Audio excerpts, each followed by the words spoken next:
Hey everybody, my name is Matthew. Welcome to Universal Game Master. Today we are going to be talking about the things that you always need to remember as the player and GM dynamic.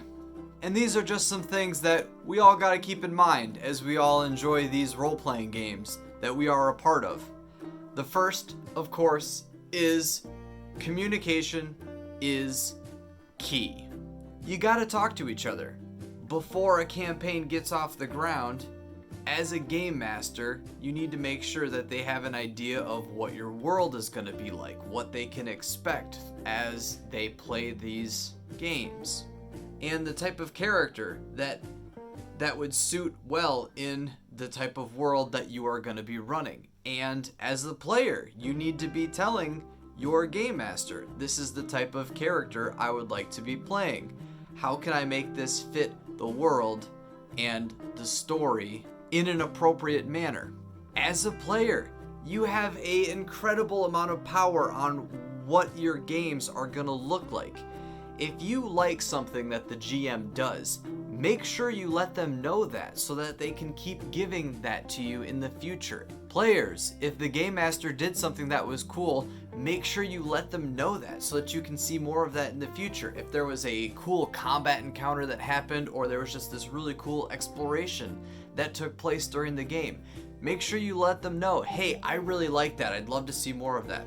The inverse is true. It happens. If there was something that maybe ground your gears a little bit, let them know in a polite manner. Just bring it up in a nice casual, hey, I appreciate that you tried doing this, but I really wish that less of that would happen in the future. And respectful communication will alleviate a lot of these problems before they even start. I've had several game masters that have said after a session where we didn't have any combat, they just simply said, hey guys, I'm really sorry there wasn't a combat. And overwhelmingly, me and all my fellow players just said, no, it's fine, man. We had a really good time this session. There was a lot of good roleplay and a lot of exploring this world. It was fine that there wasn't combat. That communication is key. If the game master never told us that as players, and if we hadn't had those opportunities to say it was fine that we didn't have combat this session, that could potentially lead to him feeling like he has to shoehorn in combats to make sure that we are, having fun at the table. And so it's important for us to tell him, we can have fun in your game without combat. The next thing, of course, is help each other. You might have heard somebody say before, this is a group game. The players that are playing the game are not the group. The GM is included in that. And it's important to remember that. Players, help your GMs. GMs, help your players. It's a very simple thing for keeping the game moving and making sure everyone is having fun. If the GM needs help looking up a rule, offer to help them look it up. If there's some sort of story arc that's happening and you as players are feeling lost, just let your GM know that. Hey GM, this is a mystery, but we are stuck. We need a little help here. A good GM isn't going to say, well, you guys missed all the clues that you needed to progress the story, so I guess the story can't progress. They're going to work with you, and you are all going to find a solution to the problem at hand.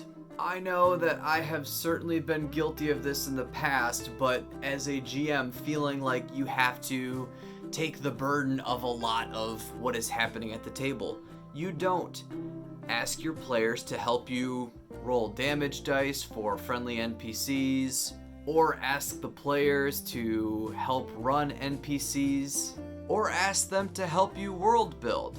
There's no reason that as a game master you have to do all of this yourself. One thing as a player that you can have your GM help you with is when you are trying to figure out the steps that you are going to take to solve a problem, instead of telling the GM the A, B, C, D of your plan, tell them flat out, this is what I am trying to accomplish.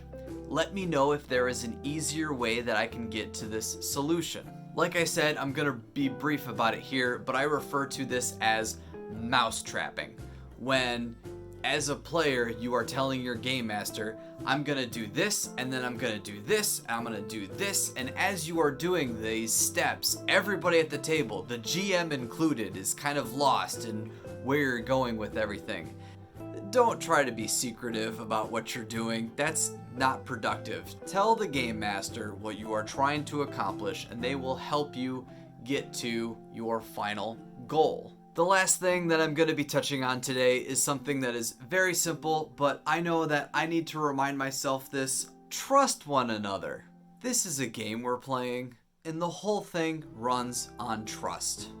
GMs, trust your players. Players, trust each other. Players, trust your game master. It's okay, I feel you recoiling from that one a little bit. Trust my game master, he's playing the bad guys, he's being the villain. How am I supposed to trust that? Easy, you do. A game master is never gonna put something in front of you that you can't overcome. And if they are, game masters, listen up. Make it very obvious that this is not something that the players can deal with. The game master is a player too. They enjoy running the game, that's why they're running the games.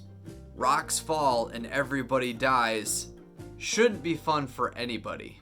If you feel like you're playing with a GM who would enjoy just killing the whole party, then I'm afraid you gotta find somebody else to run games for you.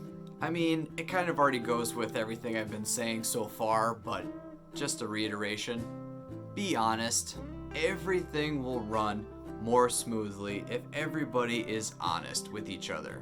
If you made an honest mistake, that's fine. Bring it up. That way it can be fixed and taken care of as quickly as possible. Hey, Game Master, I'm really sorry, but I just realized that my private investigator, when he shot and killed that horrific monstrosity that was attacking the group, I just realized I didn't actually have any ammunition to do that. The Game Master will either say, hey, no problem, give me one of your inspiration tokens or your luck token, and we'll just say that you actually had an extra bullet that you didn't even know you had. Or your Game Master will simply say, you know what, that's not a problem, mistakes happen. I appreciate how you've been helping me look up rules as we are all learning this new system that we are participating in, so I'm gonna let it pass. Just try to be a little more careful in the future. Catastrophe avoided. It wasn't a problem. You all can move on and continue to play these games that we enjoy. This is an obligatory final point to this topic. Don't cheat. Don't do it. We're playing these fantastic stories in these fantasy settings, and we're all playing make-believe. And you are gonna fake playing pretend? Are you kidding me? Don't do it. People will catch on if you are cheating. Your GM might. Your other players might. And it'll break trust. Trust is very fragile. Never forget that. If people know you are cheating, or people find out you are cheating, they're not going to enjoy gaming with you. Don't do it. Don't. There's no reason to. Thank you guys so very much for watching. I know this is all basic stuff, but it's always good to remember these things. Like I said, guys, I'm going to do a deeper dive on all of these topics in the future. I'm going to break them up with a couple of other videos just to break the monotony for you guys and myself. But of course, until next time, UGM. Yeah, communication is good, isn't it? It's very good. Yes, it is. Luna. Speak!